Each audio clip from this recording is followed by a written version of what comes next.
They called her Hannah, and that was all anyone ever called her, not because it was her name. Names were given, taken, bent and broken here, but because it was simple, short, and easy to say when issuing orders. Hannah worked best when she did not answer back, when her eyes stayed lowered and her hands moved quickly, when her presence became so ordinary it slipped past notice. Wait a second. Before we continue towards the video, let us know in the comments which country you're watching from and what time of day it is for you. And don't forget to subscribe and hit the bell icon so you never miss a chilling story. In Alabama, in a place where heat pressed down like a hand on the back of the neck, invisibility was the closest thing to safety she had ever known. The quarters lay behind the main house, arranged like an afterthought. They were built of rough wood that splintered if you brushed it wrong, roofs patched with mismatched boards, windows that let in more dust than light. At night, cicadas screamed in the trees as if the land itself could not keep quiet. Hannah learned to measure time by those sounds, the rising chorus at dusk, the steady drone deep into the dark hours, the brief hush just before dawn. Silence was rare, and when it came, it meant something was about to happen. She had arrived years earlier, young enough that memory blurred at the edges. There were pieces she still held, a mother's voice, low and steady, telling her to count breaths when fear came, the smell of river water, a song half forgotten. Everything else had been worn away by work, and watching, and waiting. Waiting was what she did best. It was what she had been trained to do without anyone ever calling it training. Each morning began before the sun cleared the trees. Hannah rose with the others, the day already heavy with heat, and stepped into the routine that never changed.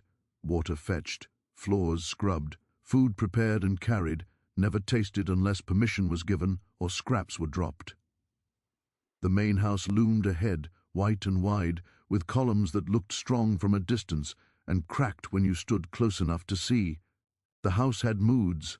Some days it slept, quiet and heavy. Other days it snapped awake, sharp and demanding, and those were the days everyone feared. The master liked order. He liked knowing where things were, how they moved, when they would appear before him. He liked the locks on his doors, the sound they made when turned, the certainty they promised. Hannah learned early that he trusted objects more than people. Objects did not lie, did not plead, did not remember. Objects stayed where they were placed. People, he believed, were always looking for ways to slip free. So he watched them. He watched Hannah, or rather, he thought he did. Hannah learned how to be seen without being noticed. She kept her head bowed just enough, her pace steady, her voice soft. She answered when spoken to and did not answer when she wasn't. She did not cry out when pain came. She swallowed it and stored it away somewhere deep. Pain could not be allowed to spill over. Pain drew attention. Attention was dangerous. At night, when the quarters finally quieted, she lay awake and listened. She listened to footsteps crossing the yard, to doors opening and closing in the main house, to the occasional shout carried by the wind. She listened until she could tell who was moving by the sound alone. The master's steps were heavy and sure, unhurried, confident that the ground would always be there beneath him. The overseers were quick, impatient, angry. Hannah memorized the rhythms without meaning to, as if her mind collected them the way her hands collected splinters. She did not plan then, not in any way that could be named. Planning felt too close to hope, and hope was dangerous. Hope had a way of rising up only to be crushed. Instead, Hannah practiced patience. She let the days stack up one on top of another until they blurred together. She observed. She learned. There were rules here, even if they were not written down. The master dined at the same time each evening. The house settled into quiet after midnight. Certain doors were locked, always. Certain ones were not. Hannah noticed which locks were checked twice and which were trusted to habit. She noticed which keys were carried and which were left hanging. She noticed how storms changed everything, how rain made the house uneasy, how thunder loosened routines just enough to reveal small cracks. The first time she realized she was remembering these details on purpose, the thought frightened her. She pushed it away. Survival meant staying small, staying harmless. Survival meant enduring, but endurance had a way of reshaping itself. There were moments, brief, sharp, that cut through the sameness, a glance held too long, a hand placed where it should not be, a punishment delivered not for disobedience but for sport. Those moments did not disappear when they ended. They stayed with her, stacking up alongside the details of doors and locks and footsteps. The mind, Hannah learned, could hold many things at once. One afternoon, while scrubbing the hallway floor, she noticed a hairline crack near the back door frame. She had passed that door hundreds of times, but only then did she see how the wood had shifted, how the latch did not sit perfectly anymore. It was a small thing, meaningless, really. Still, she remembered it. That night, the cicadas were louder than usual. The air pressed close, thick and wet, promising a storm. Hannah lay on her thin pallet, staring up at the ceiling where shadows moved with every flicker of distant lightning. Around her, others slept fitfully. Someone coughed. Someone whispered a prayer. Hannah closed her eyes and counted her breaths, just as her mother had once taught her. 1, 2, 3. With each breath, images surfaced, not of escape, not of freedom, but of the house as it truly was. Not grand, not unbreakable, just wood and iron and habits stacked on top of fear. She saw the master moving through his rooms, confident in the world he had built. She saw the locks, the doors, the spaces between them. Patience, she realized, was not just waiting. Patience was learning without being caught learning. It was letting knowledge settle quietly until it felt like instinct. Patience could sharpen. The storm broke just before dawn. Rain hammered the roofs, drowning out the cicadas, flattening the world into sound and water. When Hannah rose that morning, the yard was mud, the air cool for once. The house felt different, unsettled, as if it had been shaken awake. The master complained of damp floors and slow work. His temper snapped faster than usual. Hannah kept her head down. As the day wore on, small changes appeared. Windows were shut against the rain, candles were moved. The back door, the one with the imperfect latch, was used more often because it kept the worst of the wet outside. Hannah passed through it twice, then 3 times, each time feeling the latch catch a little less firmly. She did not touch it. She did not test it. She only noticed. That evening, she carried a tray down the hallway, the weight familiar in her arms. The master sat in his chair, boots off, attention fixed elsewhere. He did not look at her. That too was something Hannah learned to recognize. When he did not look, it meant he felt certain, certain of control, certain of order. Certainty made people careless. After dinner, as the house settled, Hannah was dismissed earlier than usual. The storm had tired everyone. She returned to the quarters, her muscles aching, her mind restless. Sleep did not come easily. Instead, she listened again, to the softened sounds, to the altered rhythms. Rain still fell, steady now, masking footsteps, smoothing edges. In the darkness, Hannah allowed herself one dangerous thought. What if waiting was almost over? She did not answer it. She did not act on it. She only let it exist briefly, like a spark that could be smothered if necessary. Before dawn, she rose once more. The air smelled clean, washed. Mud clung to her feet as she walked. The house stood quiet, breathing slowly. Hannah paused near the bee. Back door, the cracked frame barely visible in the low light. Her hand hovered near the latch. She did not open it. Not yet. She stepped back, heart steady, and returned to her work as if nothing had happened. No one noticed. No one imagined anything had changed, but something had, because patience, once sharpened, did not dull again. It waited. It learned, and it remembered. The next time Hannah passed the back door, she did not look at it directly. She had learned that the quickest way to be noticed was to behave like you had something to hide. People who were watched for a living could sense the smallest shifts. An extra glance, a pause that lasted a heartbeat too long. So Hannah kept her eyes on the floorboards as she always did. She carried a basket of linens as she always did. She moved at the same pace, shoulders slightly rounded, expression empty in the way the house preferred. The latch and the crack in the frame stayed in her vision only as a blur at the edge of things, but her mind touched it like a fingertip. Not yet, she told herself. Not because she lacked courage. Courage was a word for people who had choices, but because she understood something more important than courage: timing. Timing was the difference between a door and a trap. The storm had washed the yard clean, but it had not washed the house's habits clean. By the second day, everything returned to its usual shape. The master's breakfast at the same hour, his complaints delivered with the same lazy certainty. The overseer's voice rising and falling like a whip, even when the whip was not in his hand. The women in the kitchen moving quietly, the men in the fields moving because stopping meant punishment. The world clicked back into place as if the storm had only been a brief dream. Hannah moved with it. In the morning she scrubbed and swept, and in the afternoon she carried and folded and fetched. She kept the master's shirts crisp, his boots polished, his cups clean enough to reflect his face. She listened without appearing to listen. She watched without appearing to watch. Waiting, she reminded herself, was not the absence of action.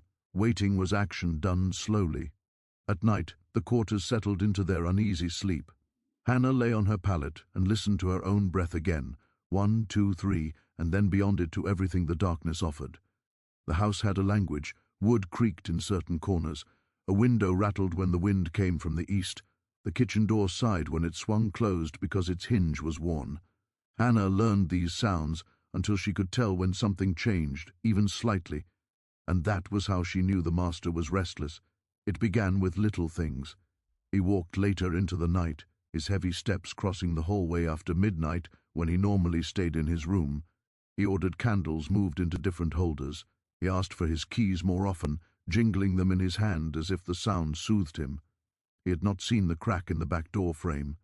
Hannah was sure of it. He never looked at the frame, only at the lock. But something about the storm had left him unsettled, like a man who dreams of falling and wakes with his heart racing. That unease could work in Hannah's favor or crush her. She did not know which, so she watched it carefully, the way you watch a snake you cannot yet kill. One afternoon, Hannah was kneeling near the pantry, sorting dried beans into a bowl, while the cook argued quietly with another woman about rationing. The master's voice carried from the other room. It was not loud, but it had that edge it sometimes took, the edge of a man who believed himself wronged by the world. "Things have been careless," he said. "I don't like carelessness." "Yes, sir," someone replied. One of the household men, perhaps. Hannah did not lift her head to confirm. "Doors left where they ought not," the master continued. "Tools not where they belong." Hannah's fingers tightened around a B. "een."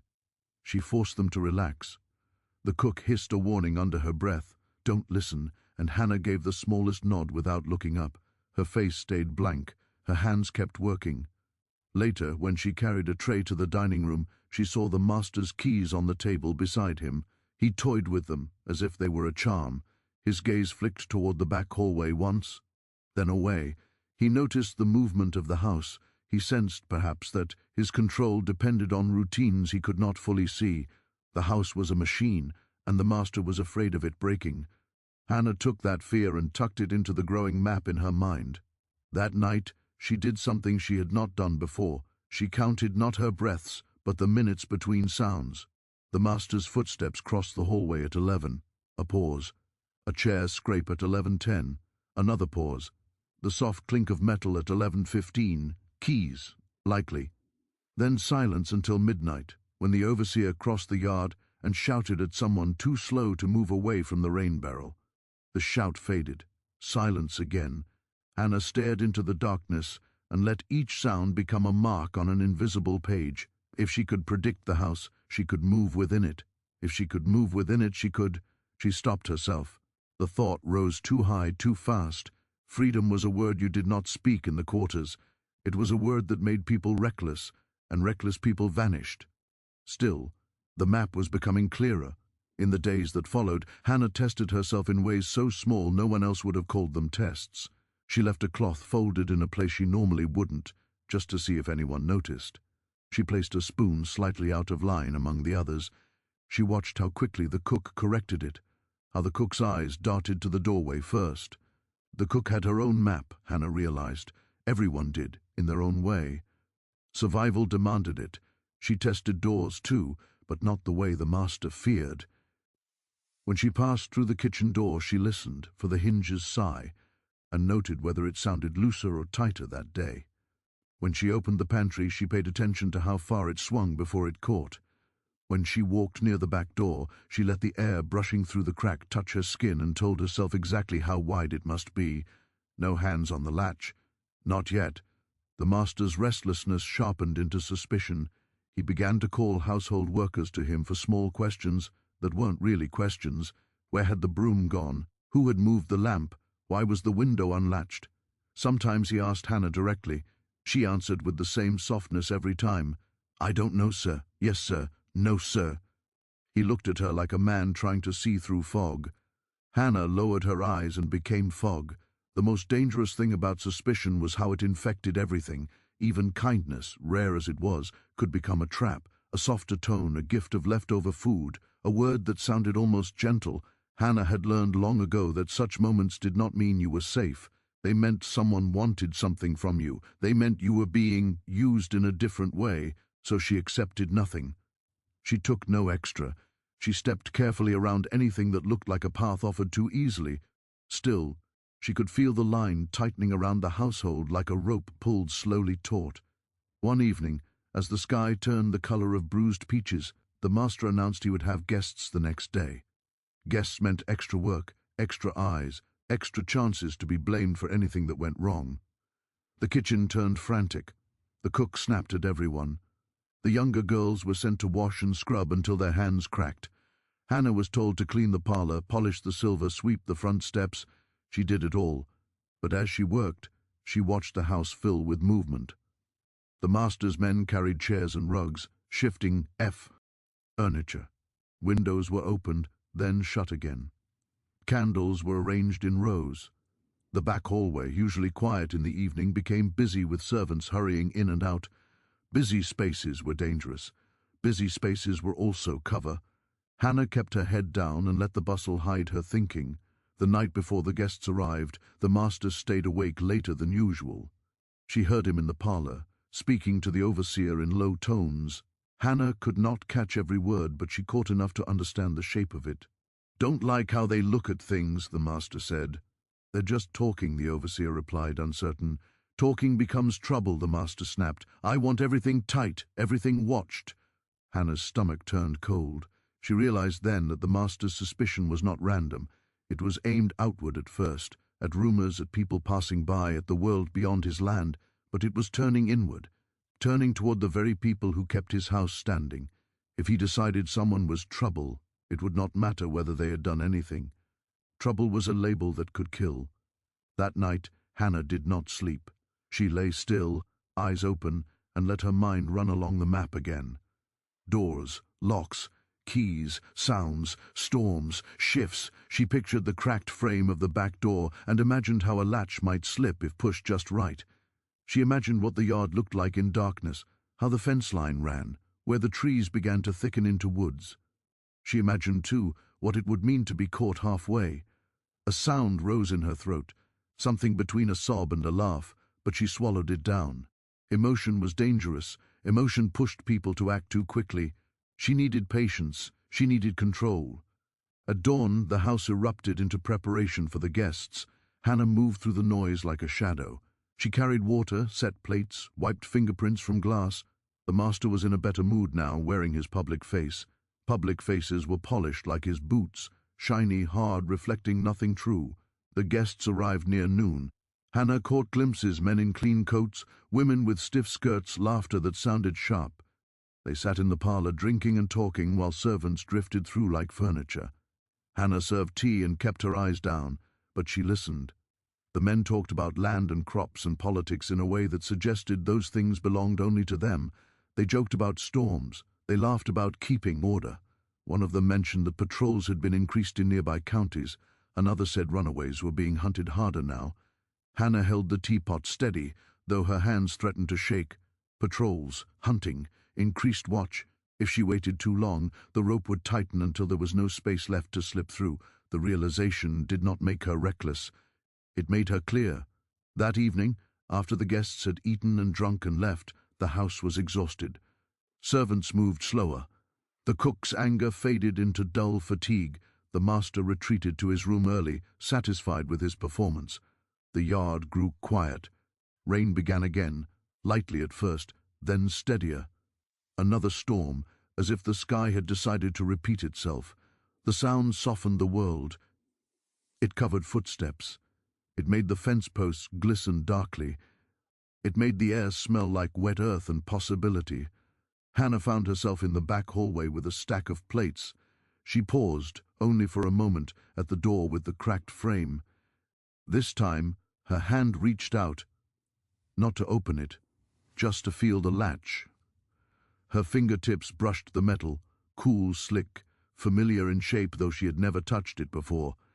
She could feel the looseness, the slight give, the way it did not sit perfectly. Her breath caught. She forced herself to let go and keep walking. But she carried the sensation with her, like a key hidden in the skin of her hand. Later, when the house. Untold finally settled, Hannah returned to the quarters. People were too tired to talk much. Someone muttered about the guests. Someone else muttered a prayer. Hannah lay down and stared into the darkness. The map in her mind was no longer just observation. It had become intent. She did not know exactly when she would move. She did not know exactly how the next steps would unfold. But she knew this. Waiting had taught her the house's weaknesses, and patience, sharpened patience, had become a weapon she could finally hold. Rain had a way of changing the rules. It softened edges, blurred lines, and made the world feel less certain to those who depended on certainty. By the time night fell again, the storm had settled into a steady, patient rhythm, as if it meant to stay. The quarters were quieter than usual. Exhaustion weighed on everyone after the long day of guests and performance. Even fear, it seemed, had grown tired. Hannah lay still on her pallet, eyes open, listening. The rain on the roof was constant now, a low roar that filled the spaces between sounds. Footsteps became guesses instead of facts. Voices turned into shapes without clear edges. The house breathed differently under rain, less sharp, less watchful. Or perhaps that was what Hannah wanted to believe. She waited, not because she was unsure, but because waiting was how she kept control. Control over her body, control over her thoughts, control over the dangerous rush that threatened to push her forward too fast. She counted the sounds instead of her breaths, this time. The master's door closed earlier than usual. The overseer crossed the yard once, his steps hurried, then did not return. Silence. Hannah rose slowly, easing her weight onto her feet as if the floor itself might protest. She moved past the sleeping forms around her, careful not to disturb the air. At the doorway of the quarters, she paused. Rain spilled down in silver lines beyond the threshold. The yard was dark, the path barely visible, but Hannah knew it well enough to walk it blind. She stepped outside. Mud sucked at her feet, cold and thick, but she welcomed it. Mud slowed pursuit. Mud erased clean footprints. She kept close to the edge of the quarters, then crossed the open space toward the back of the main house, where shadows pooled thickest against the wall. The back hallway door stood ahead of her, its outline faint against the pale wood. Hannah stopped several steps away. She did not rush forward. Rushing made noise. Rushing made mistakes. She listened. Rain, nothing else. The house, exhausted from the day, seemed asleep. Even the sounds Hannah knew so well, the sigh of the kitchen door, the creak of certain boards, were swallowed by the storm. She took one step closer, then another, each movement measured. When she reached the door, she did not touch it immediately. She pressed her ear lightly against the wood. Silence, no voices, no movement. Only the rain and the soft thud of her own heart, steady and controlled. She exhaled slowly and raised her hand. The latch felt exactly as she remembered, cool, worn smooth by years of use. Her fingers closed around it, testing the weight without moving it. She could feel the looseness now, unmistakable. The metal did not sit snug in its place. It was a small floor, but floors were openings. She applied just enough pressure to feel resistance. Then she stopped. A voice in her mind, quiet but sharp, reminded her of everything that could go wrong. A shout, a sudden light, a hand on her shoulder. The weight of consequences crashing down faster than she could move. Hannah loosened her grip and waited again. This was not the moment to open the door fully. This was the moment to learn how it behaved. She pressed the latch once more, firmer this time, and felt it shift. The sound it made was barely there, A soft, uncertain click lost in the rain. Hannah froze, counting the seconds in her head. 1, 2, 3, nothing happened. Pinned. She let the latch rise back into place. The door remained closed, but now she knew something important. It would not scream when asked to open. It would not announce itself loudly. It would yield quietly, if treated with care. That knowledge sent a strange calm through her. Not relief, not excitement, clarity. She stepped back from the door and returned to the quarters the same way she had come, retracing her path, erasing herself as best she could. When she lay down again, her body felt different, lighter, sharper, as if something inside her had aligned. She did not sleep. Instead, she watched the darkness shift as the night wore on. Once, far off, a voice shouted, someone else, somewhere else, dealing with their own fear. It faded quickly. The rain continued. By morning, the storm had passed, leaving the world rinsed and quiet. Hannah rose with the others as usual. No one looked at her differently. No one called her name. No one suspected that anything had changed. But the door had stayed closed, but it had also stayed open in her mind. Throughout the day, Hannah moved through her work with a new awareness. Every task felt doubled now, what she did and what she learned while doing it. She noticed how the house felt after a storm, damp but sluggish, as if it took longer to wake. She noticed how the master complained less, lulled into a sense of safety by the absence of obvious trouble. Safety made people careless. She noticed something else too. The master's keys were not always where she expected them to be. Sometimes they were on the table, sometimes they were tucked into his coat, and sometimes, rarely, they were left hanging on a hook near the back hallway when he moved through the house without his jacket. Hannah did not stare at the keys. She noted them the way one notes the weather, without comment, without reaction. That afternoon, she was sent to clean the storage room near the back hallway. It was a small room, rarely used, filled with broken furniture and tools that no one trusted anymore. Dust coated everything. Hannah swept slowly, deliberately, listening to the sounds around her. The hook was empty. The master was not wearing his coat. Her pulse quickened, but she forced it to slow. This was not an invitation. This was information. Information only mattered if it was remembered, not acted upon blindly. She finished her task and left the room, keeping her eyes down. As she passed through the hallway, she heard the master's voice in the parlor, laughing with someone, perhaps a neighbor, perhaps a visiting friend.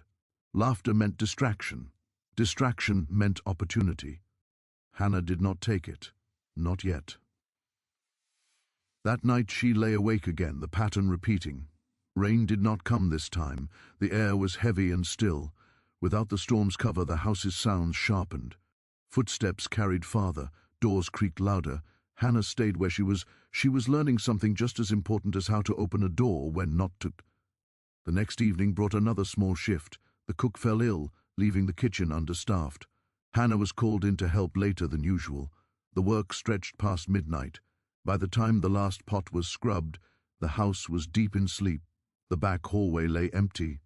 Hannah stood at the edge of it, hands wet, apron damp, heart steady. She listened carefully. The silence was real this time. Not the false quiet of tension, but the deep stillness of exhaustion. She moved. Her steps were soft, practiced. She reached the door and placed her hand on the latch without hesitation. The metal yielded again smoothly. She lifted it just enough to free the door from its hold. The door opened a fraction of an inch. Cool air slipped inside, carrying the smell of wet earth and trees. Hannah froze, holding the door in place, listening for any reaction. None came. She opened it another inch, then another. The yard lay before her, dark and open. The fenk line was visible, a shadow against shadows. Beyond it, trees gathered thickly, their leaves whispering softly even without wind. Hannah did not step outside. She closed the door again, carefully, returning the latch to its place. The door did not protest. It accepted the lie that it had never been opened. Hannah leaned her forehead briefly against the wood, not in relief, but in acknowledgement. It was possible. The realization did not come with joy. It came with weight. Possibility was heavy. Possibility demanded decisions. She returned to the quarters, her movements as quiet as ever. Sleep found her at last, shallow and dreamless. Over the next days, she repeated the test, never twice in a row, never at the same time. Sometimes she only touched the latch, sometimes she opened the door a finger's width. Once, she opened it enough to step 1 foot outside, then stepped back in. Each time the house remained unaware. Each time, Hannah's confidence grew, not reckless confidence, but the calm certainty that comes from understanding something completely. The door was not watched. The latch was trusted. The master believed in his locks, not in the spaces around them. He believed the world behaved as it always had. That belief was his weakness. One afternoon, Hannah overheard the overseer complaining about rumors again. Patrols were closer now, he said. People were being questioned. The master responded with irritation, insisting his household was in order.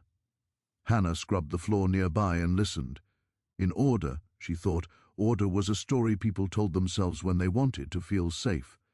That night, Hannah lay awake, staring into the dark. The map in her mind had gained a new line, a clear path from inside to out. But the map did not end at the door. Beyond it lay woods, roads, patrols, dogs, people who would help and people who would betray. The door was only the beginning. She turned her head slightly, listening to the breathing around her, to the quiet lives pressed close. She thought of those who could not leave, who did not know what she knew, who might pay for her movement if she was careless. The thought sharpened her resolve rather than weakening it. If she moved, she had to disappear completely. No noise, no trace, no reason left behind. She waited one more night, and then another. Each time, the door waited too, patient and ready, as if it understood what it had become. On the 4th night, the air felt different again. Heavy clouds rolled in, though rain had not yet begun. The house settled early. The master locked himself in with his certainty and his keys. The yard darkened, shadows thickening. Hannah rose from her pallet and knew, without excitement or fear, that the waiting had ended. She did not rush. She did not hesitate. She moved. She moved. The door opened without protest, as if it had been waiting for her hand all along. Hannah stepped through it fully this time, not pausing at the threshold, not looking back. The night closed behind her with a soft click as she eased the door shut, returning the latch to its place the way she had practiced. The house accepted the lie of stillness. Outside, the yard breathed. Clouds pressed low, muting the moon. The air was thick and warm, promising rain that had not yet begun. Hannah stood still for a moment, letting her eyes adjust, letting the dark reveal itself in layers. The fence line lay ahead, a familiar shadow. Trees waited beyond, their leaves barely stirring. Everything was exactly where she expected it to be. That was how she knew she was ready. She crossed the yard, feet finding firmer ground near the edges where the mud was thinner. She moved slowly, not because she was afraid, but because speed belonged to panic, and panic belonged to mistakes. Her body remembered the path, her mind stayed ahead of it, marking distances, listening for sounds. None came. The house behind her loomed silent and unaware. It felt strange to think of it that way, as something that could be fooled, something that could be left behind. For years it had been the center of her world, the place where everything happened to her. Now it was only a structure of wood and habit, shrinking with every step she took away from it. She reached the fence and stopped. The fence was old, its boards uneven. She had touched it before, leaned against it while working, memorized where it sagged and where it held firm. She slipped between two boards where the gap widened just enough if you turned sideways. The wood scraped lightly against her shoulder, leaving a mark she would carry with her, a reminder of where she had passed through. Beyond the fence, the ground dipped slightly, sloping toward the trees. Hannah moved into their cover and felt the world change around her. The air cooled. The smell shifted. Less dust, more earth and leaves. Sound behaved differently here, absorbed instead of carried. She walked until the house was no longer visible, until even its outline disappeared behind the trees. Only then did she stop and let herself breathe deeply. This was the moment she had imagined and avoided imagining in equal measure, the moment when escape became real, the moment when she might have felt triumph or fear or joy. She felt none of those. What she felt was weight, because escape was not the end of her story. It was the beginning of something far more dangerous. Hannah knew the land beyond the trees better than most would have guessed. She had walked its edges under supervision, learned its rhythms from a distance. She knew which paths led toward roads and which dead-ended in marsh. She knew where the ground turned soft and treacherous after rain. She knew, too, that patrols sometimes moved through these woods, especially now, when rumors had sharpened into action. She chose her direction carefully, angling away from the nearest road, deeper into cover. She did not hurry. She did not leave a straight line. After some time, she did not know how long, she heard a sound that froze her in place. Voices. They were distant, carried faintly through the trees, but unmistakable. Men talking low, their words blurred by distance but their tone clear. Patrol, or hunters, or both. Hannah crouched and pressed herself close to the trunk of a tree, becoming part of it. She slowed her breathing, letting the forest sounds reclaim the space around her. The voices moved, drifting past without coming closer. She stayed still long after they had gone, waiting for the echo of their presence to fade. When she moved again, she did so in a new direction, abandoning the path she had planned. The night stretched on. At some point, the rain finally came, not heavy, but steady enough to soften the ground and blur her tracks. Hannah welcomed it. She moved with renewed confidence, letting the storm do some of the work for her. She walked until her legs ached, until her feet burned, until the sky began to lighten almost imperceptibly. Dawn was approaching. Dawn was dangerous. She needed shelter. Hannah found it in a low hollow where the trees grew thick and close. She slipped inside the shelter of roots and undergrowth and waited out the coming light, wrapped in darkness and damp earth. She did not sleep. She listened. Morning passed slowly. Somewhere far off, birds called. The forest woke. Hannah remained hidden, knowing that movement in daylight invited eyes. As the sun climbed higher, a thought began to press at the edges of her mind. One she had been holding back since she stepped through the door. The master. She had left him alive behind her. For years she had learned how his mind worked, how suspicion festered, how fear turned inward. If he discovered her absence, and he would not stop at anger. He would unleash it, not just on the house, on the quarters, on everyone she had left behind. The realization tightened something in her chest. Hannah had not escaped a system. He had escaped a man who believed in possession, who believed that what he owned could be hunted, retrieved, punished. She knew what he would do with that belief once it was threatened. By the time the afternoon shadows lengthened, Hannah had made a decision she did not name aloud. She retraced her steps as carefully as she had made them, circling wide, keeping cover. The rain had eased, but the ground still bore its marks. She moved as the light softened, using the shifting shadows to hide her return. When she reached the fence again, the house stood as it always had, calm, untroubled, unaware of what had passed through it. Smoke rose from the kitchen chimney. Life continued inside as if nothing had happened. That was the danger. Hannah slipped back through the gap in the fence and moved toward the trees at the edge of the yard, watching the house closely now. Windows glowed faintly as lamps were lit. The back hallway lay dark. She waited until the sounds of evening settled, until the rhythms she knew by heart resumed their places. The master's footsteps crossed the parlor. A door closed. Voices faded. When she approached the back door again, her movements were even more careful than before. This time she did not feel the latch first.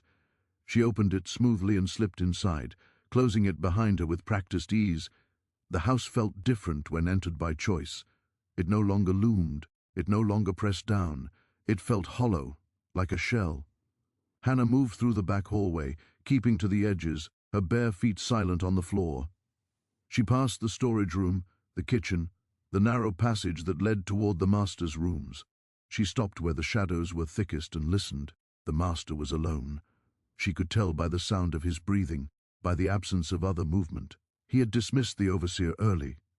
He felt secure again, certain that his world was intact. Certainty was a fragile thing. Hannah stepped forward. What happened next was not the sudden explosion people imagined when they spoke of violence. There was no chaos, no wild struggle, no spectacle. There was only the end of a long imbalance. Hannah did not act from rage. Rage was noisy. Rage made mistakes. She acted from resolve, the same resolve that had guided her waiting, her learning, her patience. The master never had time to raise his voice. His certainty failed him in the only moment it mattered. When it was over, the house remained quiet. Hannah stood still for a long moment, listening for any sound that would betray her. None came. The world outside continued as it always had, wind moving through trees, distant insects calling, a dog barking somewhere far away. She did what she had to do next, with the same care she had given everything else. She left nothing that could speak, nothing that could point back toward her or toward anyone else.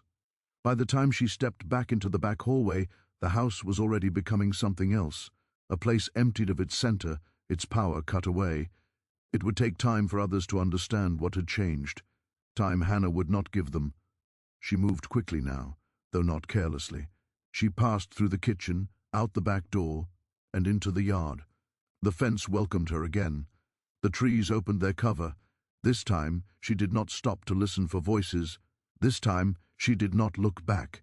She walked into the woods with the knowledge that there was no return, no reversal, no path back to what had been. The night closed around her, and the house behind her became only a memory, dangerous, fading, and finally powerless. By the time the first shouts rose hours later, carried faintly on the morning air, Hannah was already far beyond their reach. She walked until the sun rose high and the land changed beneath her feet. She walked until the past could no longer keep pace with her, and when she finally stopped, hidden deep where the woods gave way to open land, she understood. Something with absolute clarity. Waiting had ended. What came next would be survival, on her own terms. She moved. The door opened without protest, as if it had been waiting for her hand all along. Hannah stepped through it fully this time, not pausing at the threshold, not looking back. The night closed behind her with a soft click as she eased the door shut, returning the latch to its place the way she had practiced. The house accepted the lie of stillness. Outside, the yard breathed. Clouds pressed low, muting the moon. The air was thick and warm, promising rain that had not yet begun. Hannah stood still for a moment, letting her eyes adjust, letting the dark reveal itself in layers. The fence line lay ahead, a familiar shadow. Trees waited beyond, their leaves barely stirring. Everything was exactly where she expected it to be. That was how she knew she was ready. She crossed the yard, feet finding firmer ground near the edges where the mud was thinner. She moved slowly, not because she was afraid, but because speed belonged to panic, and panic belonged to mistakes. Her body remembered the path, her mind stayed ahead of it, marking distances, listening for sounds. None came. The house behind her loomed silent and unaware. It felt strange to think of it that way, as something that could be fooled, something that could be left behind. For years it had been the center of her world, the place where everything happened to her. Now it was only a structure of wood and habit, shrinking with every step she took away from it. She reached the fence and stopped. The fence was old, its boards uneven. She had touched it before, leaned against it while working, memorized where it sagged and where it held firm. She slipped between two boards, where the gap widened just enough if you turned sideways. The wood scraped lightly against her shoulder, leaving a mark she would carry with her, a reminder of where she had passed through. Beyond the fence, the ground dipped slightly, sloping toward the trees. Hannah moved into their cover and felt the world change around her. The air cooled, the smells shifted, less dust, more earth and leaves. Sound behaved differently here, absorbed instead of carried. She walked until the house was no longer visible, until even its outline disappeared behind the trees. Only then did she stop and let herself breathe deeply. This was the moment she had imagined and avoided imagining in equal measure. The moment when escape became real. The moment when she might have felt triumph or fear or joy. She felt none of those. What she felt was weight, because escape was not the end of her story. It was the beginning of something far more dangerous. Hannah knew the land beyond the trees better than most would have guessed. She had walked its edges under supervision, learned its rhythms from a distance. She knew which paths led toward roads and which dead-ended in marsh. She knew where the ground turned soft and treacherous after rain. She knew, too, that patrols sometimes moved through these woods, especially now when rumors had sharpened into action. She chose her direction carefully, angling away from the nearest road, deeper into cover.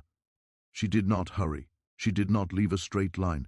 After some time, she did not know how long, she heard a sound that froze her in place. Voices. They were distant, carried faintly through the trees, but unmistakable. Men talking low, their words blurred by distance but their tone clear. Patrol, or hunters, or both. Hannah crouched and pressed herself close to the trunk of a tree, becoming part of it. She slowed her breathing, letting the forest sounds reclaim the space around her. The voices moved, drifting past without coming closer. She stayed still long after they had gone, waiting for the echo of their presence to fade. When she moved again, she did so in a new direction, abandoning the path she had planned. The night stretched on. At some point, the in finally came, not heavy, but steady enough to soften the ground and blur her tracks. Hannah welcomed it. She moved with renewed confidence, letting the storm do some of the work for her. She walked until her legs ached, until her feet burned, until the sky began to lighten almost imperceptibly. Dawn was approaching. Dawn was dangerous. She needed shelter. Hannah found it in a low hollow where the trees grew thick and close. She slipped inside the shelter of roots and undergrowth and waited out the coming light, wrapped in darkness and damp earth. She did not sleep. She listened. Morning passed slowly. Somewhere far off, birds called. The forest woke. Hannah remained hidden, knowing that movement in daylight invited eyes. As the sun climbed higher, a thought began to press at the edges of her mind, one she had been holding back since. She stepped through the door. The master. She had left him alive behind her. For years she had learned how his mind worked, how suspicion festered, how fear turned inward. If he discovered her absence, and he would not stop at anger. He would unleash it, not just on the house, on the quarters, on everyone she had left behind. The realization tightened something in her chest. Hannah had not escaped a system. She had escaped a man who believed in possession, who believed that what he owned could be hunted, retrieved, punished. She knew what he would do with that belief once it was threatened. By the time the afternoon shadows lengthened, Hannah had made a decision she did not name aloud. She retraced her steps as carefully as she had made them, circling wide, keeping cover. The rain had eased, but the ground still bore its marks. She moved as the light softened, using the shifting shadows to hide her return. When she reached the fence again, the house stood as it always had, calm, untroubled, unaware of what had passed through it. Smoke rose from the kitchen chimney. Life continued inside as if nothing had happened. That was the danger. Hannah slipped back through the gap in the fence and moved toward the trees at the edge of the yard, watching the house closely now. Windows glowed faintly as lamps were lit. The back hallway lay dark. She waited until the sounds of evening settled, until the rhythms she knew by heart resumed their places. The master's footsteps crossed the parlor. A door closed. Voices faded. When she approached the back door again, her movements were even more careful than before. This time, she did not feel the latch first. She opened it smoothly and slipped inside, closing it behind her with practiced ease. The house felt different when entered by choice. It no longer loomed. It no longer pressed down. It felt hollow, like a shell. Hannah moved through the back hallway, keeping to the edges, her bare feet silent on the floor. She passed the storage room, the kitchen, the narrow passage that led toward the master's rooms. She stopped where the shadows were thickest and listened. The master was alone. She could tell by the sound of his breathing, by the absence of other movement. He had dismissed the overseer early. He felt secure again, certain that his world was intact. Certainty was a fragile thing. Hannah stepped forward. What happened next was not the sudden explosion people imagined when they spoke of violence. There was no chaos, no wild struggle, no spectacle. There was only the end of a long imbalance. Hannah did not act from rage. Rage was noisy. Rage made mistakes. She acted from resolve, the same resolve that had guided her waiting, her learning, her patience. The master never had time to raise his voice. His certainty failed him in the only moment it mattered. When it was over, the house remained quiet. Hannah stood still for a long moment, listening for any sound that would betray her. None came. The world outside continued, as it always had, wind moving through trees, distant insects calling, a dog barking somewhere far away. She die. She had to do next with the same care she had given everything else. She left nothing that could speak, nothing that could point back toward her or toward anyone else. By the time she stepped back into the back hallway, the house was already becoming something else, a place emptied of its center, its power cut away. It would take time for others to understand what had changed. Time Hannah would not give them. She moved quickly now, though not carelessly. She passed through the kitchen, out the back door and into the yard. The fence welcomed her again. The trees opened their cover. This time she did not stop to listen for voices. This time she did not look back. She walked into the woods with the knowledge that there was no return, no reversal, no path back to what had been.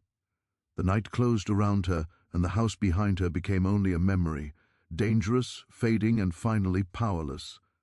By the time the first shouts rose hours later, carried faintly on the morning air, Hannah was already far beyond their reach. She walked until the sun rose high, and the land changed beneath her feet.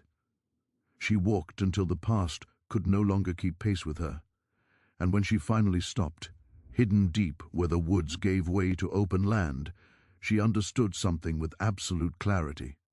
Waiting had ended. What came next would be survival, on her own terms. She kept moving. The bread the woman had given her was gone by midday, eaten in small pieces as Hannah walked. She did not eat it all at once. Hunger had taught her how to ration hope. Each bite was measured, each swallow taken slowly, as if her body might betray her if she treated kindness too casually. The old road appeared in the afternoon as a thin, worn line cutting through the trees, more suggestion than certainty. It was not the wide path wagons favored. It was narrower, half swallowed by grass, with ruts that seemed years old, the kind of road people used when they wanted to get somewhere without being seen. Hannah stood at the edge of it and watched for a long time. Roads were dangerous for two reasons. They carried people, and people carried stories. But roads also carried directions. They offered a sense of where the world went, a way to measure progress without guessing at the sun. Hannah had spent her life following paths others chose. Now she had to choose for herself, whether to risk a road or risk getting lost. She stepped onto it, not in the center, never in the center. She kept to the edges where grass grew thick, where footprints blurred. Her pace was steady, neither hurried nor slow. Hurried looked guilty, slow looked uncertain. Both invited attention. The road curved southward, just as the woman had said. It dipped and rose gently through patches of trees and open ground. Every so often, Hannah saw signs of use, a broken twig, a crushed tuft of grass, a small hoofprint hardened in mud. Someone traveled here. Not many, but enough. She listened for wagons. She listened for dogs. She listened for voices. Hours passed with nothing but the rustle of leaves and the dull ache in her legs. The sun slid lower, thickening shadows. Hannah began to consider leaving the road before nightfall, finding cover in the trees again. Then she heard it. A distant creak. A faint, rhythmic clop. Hannah stepped off the road immediately, melting into the brush as if she had never been there. She crouched low behind a cluster of shrubs and waited. The sound grew closer. A wagon, pulled by a horse moving slowly, its wheels complaining softly at every turn. Hannah watched through the leaves as it emerged around the bend. A man sat at the front, reins loose in his hands. He looked older, his face lined and tired, his hat pulled low. A woman sat beside him, wrapped in a shawl. Between them, a bundle of something.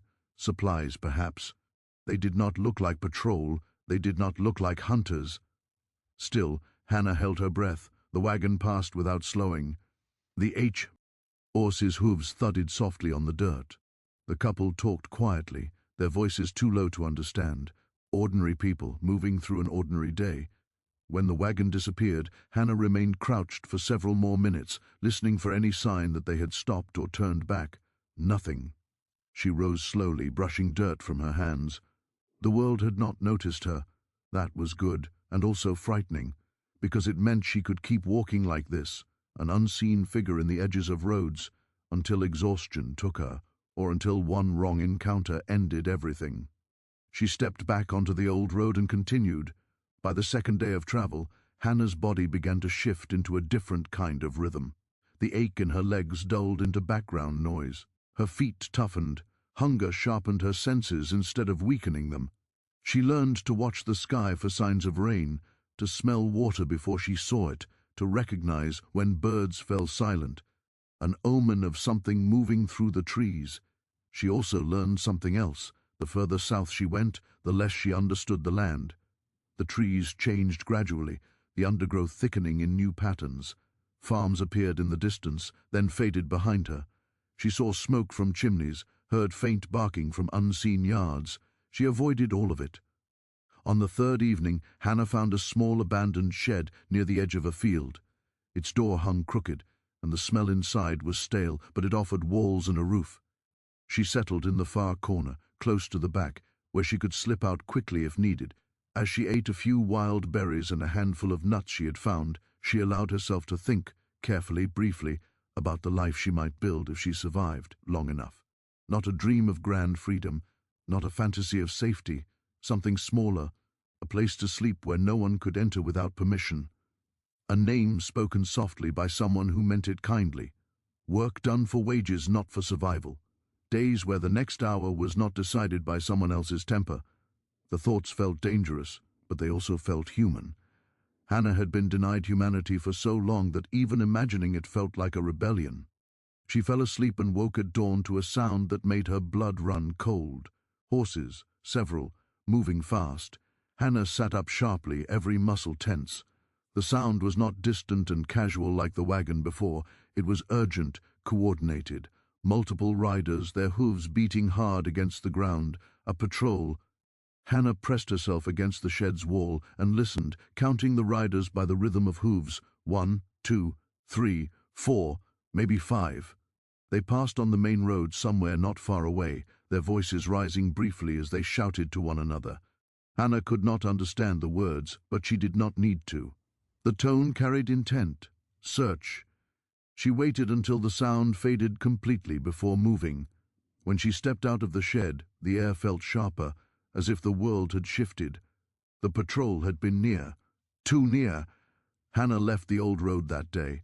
She angled through trees and uneven ground, moving parallel to where she believed roads ran but refusing to step onto them. It slowed her progress, but speed no longer mattered as much as survival. She drank from streams, careful to leave no obvious traces. She moved in ways that broke patterns, doubling back briefly, then cutting wide around her own path, stepping across rocky ground where prints were harder to see. By late afternoon, she spotted a small settlement in the distance, just a few buildings clustered near a crossroads. It would have been easy to avoid completely, to keep to the woods and pass unseen. But Hannah's hunger had become a steady ache now, and water alone would not sustain her forever. She needed food she did not have to hunt. She needed something to trade. A needle, a ribbon, a coin. She had none of those. The decision she made felt like stepping on. Oh, thin ice. At dusk, she approached the settlement cautiously, staying to the tree line until she could see details. A general store, a small church, a few homes. No signs of a large militia presence, no obvious patrol. Still, danger lived in ordinary places too. Hannah waited until she saw movement that told her who lived here, children running between houses, a woman hanging cloth on a line, a man carrying a sack of grain, the normal rhythms of life. She moved closer, stopping behind a fence where shadows gathered, her eyes locked on the store. Stores meant food. Stores also meant questions. Hannah did not walk in. Instead, she waited for someone to come out alone. It took time. Patience was still her weapon. Finally, a young boy stepped out, carrying a small bundle. He walked away from the store toward a side path, alone. Hannah stepped out from behind the fence, careful not to startle him too sharply. The boy froze, eyes wide. He was older than a child, but young enough to be easily frightened. "I won't hurt you," Hannah said softly, the same words she had used before. They were becoming a kind of shield. The boy swallowed, staring at her clothes, her face, her posture. "Who are you?" he whispered. Hannah did not answer. Names were dangerous. "I'm hungry," she said instead. "Do you have anything you can spare?" The boy glanced back toward the store, then back at her. His fear wrestled with something else. Curiosity, maybe, or compassion. He shifted his bundle in his hands. "My mama," he began, then stopped. Hannah kept her hands visible, open. I don't want trouble, she said quietly. I just need food. The boy hesitated, then slowly untied his bundle and pulled out a piece of bread and a small wrapped portion of cheese. He held them out at arm's length. Hannah took them carefully, as if accepting something fragile. Thank you, she said. The boy stared at her a moment longer. They're looking for someone, he whispered. Riders. They came earlier. Hannah's stomach tightened. What did they say? The boy's eyes flicked to the side again, as if afraid someone would hear. They said, someone ran, they said, bad things, bad things. Hannah understood what that meant. Did they come back? She asked. Not yet, the boy said, but they will, they always do. Hannah nodded, absorbing the information like water into dry ground. Go back, she said gently. Forget you saw me. The boy hesitated, then turned and hurried away, clutching his bundle as if it could protect him. Hannah stepped back into the shadows, chewing slowly, forcing herself not to devour the food too quickly. The bread tasted like life. The cheese tasted like risk. She left the settlement immediately, circling wide, moving into deeper cover. Night swallowed her again. As she walked, she realized something important. She could not survive alone forever. Not because she lacked strength. She had more strength than anyone here could imagine. But because the world was not built for someone like her to move unseen indefinitely. Roads connected people. People shared news. Patrols repeated their routes. If she continued like this, she would eventually cross the wrong person at the wrong time. She needed, not safety exactly. Safety was too large a word. She needed allies. But allies were hard to find when you had no name and no proof and no reason for anyone to risk themselves. The thought pressed in as she traveled over the next several days. She avoided settlements and roads, keeping to wild spaces. Her hunger returned quickly. The boy's food had only delayed it. She ate what she could find, rationed water, slept in short bursts. The world felt like a net being tightened around her, not because she could see it, but because she could feel it in the changing air. More riders on distant roads, more barking dogs, more tension in voices carried on wind. On the 6th day, she came across a small camp in the woods, not a farm, not a settlement, just a fire ringed with stones, ash still warm, footprints around it. Someone had been here recently. The scent of smoke lingered. Hannah crouched and studied the prints. Boots, multiple, not heavy like patrol, lighter, careful. People who knew how to move quietly. She followed the faint trail deeper into the trees, not stepping directly in the prints, keeping distance. The trail led to a thicket where voices murmured softly. Hannah stopped and listened. A woman's voice. 2 men. Low, controlled. Not laughing, not shouting. A different kind of group. Hannah held still, weighing risk against possibility. Her heart pounded with a tension she could barely contain. If these were hunters, she was walking into a trap. If they were something else, something rare, this might be the chance she needed. She took one step forward, then another, careful not to snap a twig. Still, a sound betrayed her, a leaf crunching underfoot. The voices stopped instantly. A figure emerged from the thicket, a man holding a rifle, not raised but ready. His eyes scanned the darkness. "Who's there?" he called softly, but his voice had steel. Hannah stepped out slowly, hands raised. "I'm not here to hurt anyone," she said, steadying her voice. The man's gaze narrowed. Another figure moved behind him, watching. "Keep your hands where I can see them," the man said. Hannah obeyed, standing still. A woman stepped into view, older, sharp-eyed.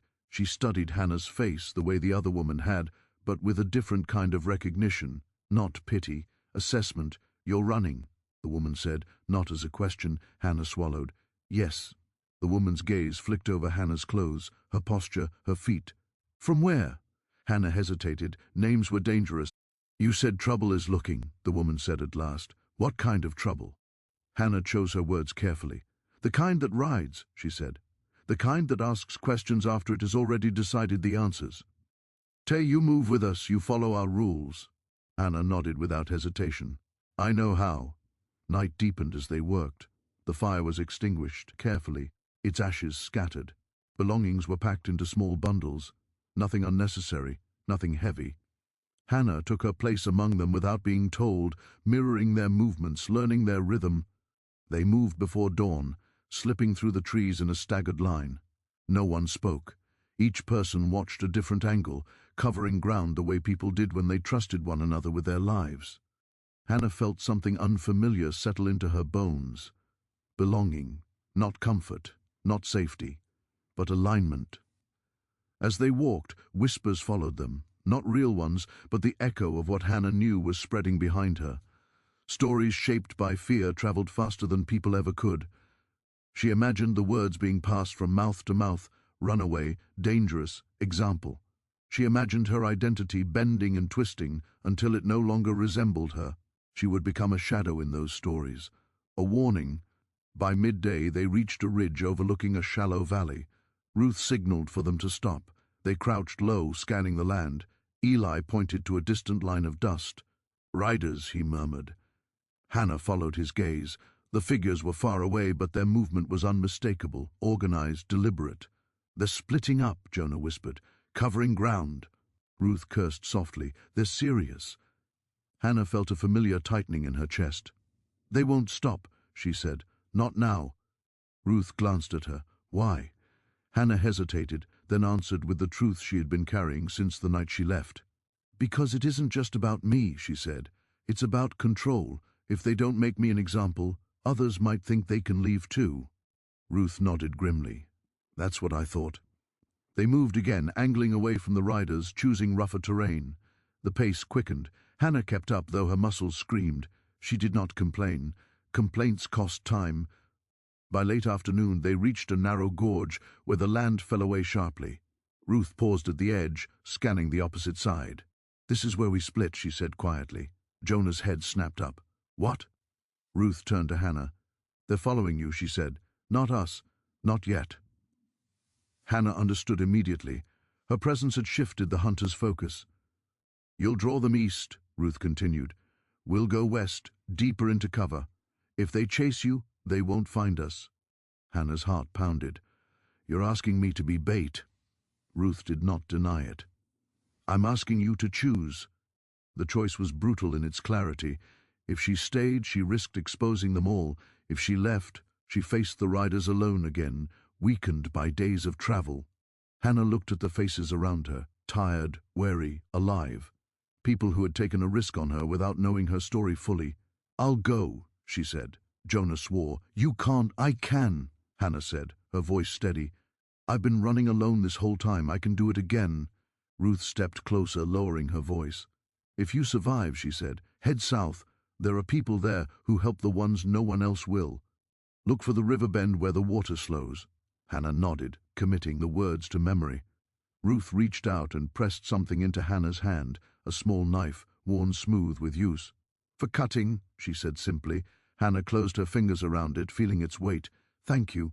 Ruth held her gaze. "Live." They parted without ceremony, no goodbyes, no promises. Hannah turned east, descending into the gorge, choosing a path that would leave a clear trail. She moved faster now, deliberately breaking the careful patterns she had learned. She wanted to be seen, wanted the riders to follow. As she climbed out on the other side, she heard it, distant shouts, the bark of dogs carried faintly on the wind. They had taken the bye. Hannah ran. She ran until her lungs burned and her legs trembled. She ran through brush and over rock, letting branches tear at her clothes, leaving signs she would normally erase. She ran until the world narrowed to breath and movement and the pounding certainty that there was no turning back. As night fell, she forced herself to slow, to think again. Panic would kill her faster than any rider. She veered sharply south, doubling back briefly before cutting across rocky ground where tracks would fade. She moved into darkness with practiced ease, letting the shadows swallow her. Behind her, the hunt continued. Ahead of her lay a river bend and a promise she did not yet understand. Hannah disappeared into the night, carrying whispers with her and leaving shadows behind. The river announced itself before Hannah saw it. She heard it first, a low, steady sound that did not hurry or hesitate. Water moving over stone, patient and unbothered by pursuit. After days of running through land that shifted and threatened, the constancy of that sound felt unreal, like a promise whispered too calmly to be trusted. Hannah slowed as she approached, forcing her body out of the urgency of flight. Panic had carried her far, but it could not carry her safely. She moved carefully now, stepping through reeds and damp earth, letting the sound of the water mask her presence. The river bent exactly as Ruth had described. It widened slightly at the curve, the current easing where it met a bank thick with willow and tall grass. The far side rose into a low ridge, wooded and dark. Hannah crouched near the water's edge and drank deeply, cupping her hands and letting the cold settle her racing pulse. She was shaking, not from fear alone, but from release. Behind her, the hunt was still alive. She could feel it in the tension that lingered in the air, in the way her muscles refused to fully relax. But here, at the bend, the world felt different, less owned, less watched. Hannah waited. Minutes passed. Then longer. She listened for dogs, for hooves, for voices carried across water. None came. At last, she stood and followed the riverbank southward, staying close to the water but not on it. Tracks vanished easily near rivers, scent scattered, sound dissolved into flow. By mid-morning, she noticed signs that she was no longer alone. Not people, at least not yet, but intention. A narrow path, barely visible, pressed into the grass. A branch tied with twine, marked in a way that was not accidental. A stone placed atop another where it would not naturally balance. Signals. Hannah stopped, heart thudding. Ruth had said there were people here who helped the ones no one else would. Hannah did not call out. She did not step into the open. Instead, she waited beside the river, visible enough to be found, but not so exposed that she could not run. It took longer than she expected. The sun climbed higher. Insects buzzed lazily. Hannah began to wonder if she had misunderstood the signs, if they were remnants of something old, abandoned, like the road she had followed days earlier. Then the reeds moved. A woman emerged first, older than Hannah, her hair streaked with grey, her posture straight despite the years etched into her face. She held no weapon, but her eyes missed nothing. Behind her, two others appeared, one man, one woman, both alert, both quiet. They did not rush toward Hannah. They did not speak. They waited. Hannah stepped forward slowly, hands visible. She had done this before, but this time it felt different. This time she was not asking to pass through. She was asking to stay. "I was told to come here," she said, keeping her voice calm, "by a woman named Ruth." The older woman's eyes sharpened. "Ruth doesn't give directions lightly." Hannah nodded. "She said you help people who can't go back." Silence stretched between them. Finally the woman inclined her head slightly. "My name is Clara," she said, "and you look like someone who's been running a long time." Hannah did not deny it. Clara studied her a moment longer, then gestured toward the ridge. "Come," she said, "before someone else hears you breathing." They moved quickly but not hurriedly, leading Hannah up a narrow trail hidden by brush. At the top of the ridge, the land opened into a small, concealed settlement. Half a dozen rough structures nestled among trees, smoke rising faintly from one chimney. People moved quietly, purposefully. Children's laughter drifted from somewhere deeper inside, quickly hushed but unmistakably real. Hannah felt something in her chest crack open. Not relief, recognition. They brought her water, then food. Real food, warm and filling. They did not ask questions while she ate. They watched, yes, but without suspicion, with care. When she finished, Clara sat across from her. "You're safe for now," Clara said, "but for now is all anyone gets." Hannah nodded. She had never believed in permanent safety. "They'll keep looking," Clara continued, "not forever, but long enough that you can't be who you were." Hannah understood immediately. "I don't want to be," she said. Clara's gaze softened slightly. "Then you'll need to choose." "Choose what?"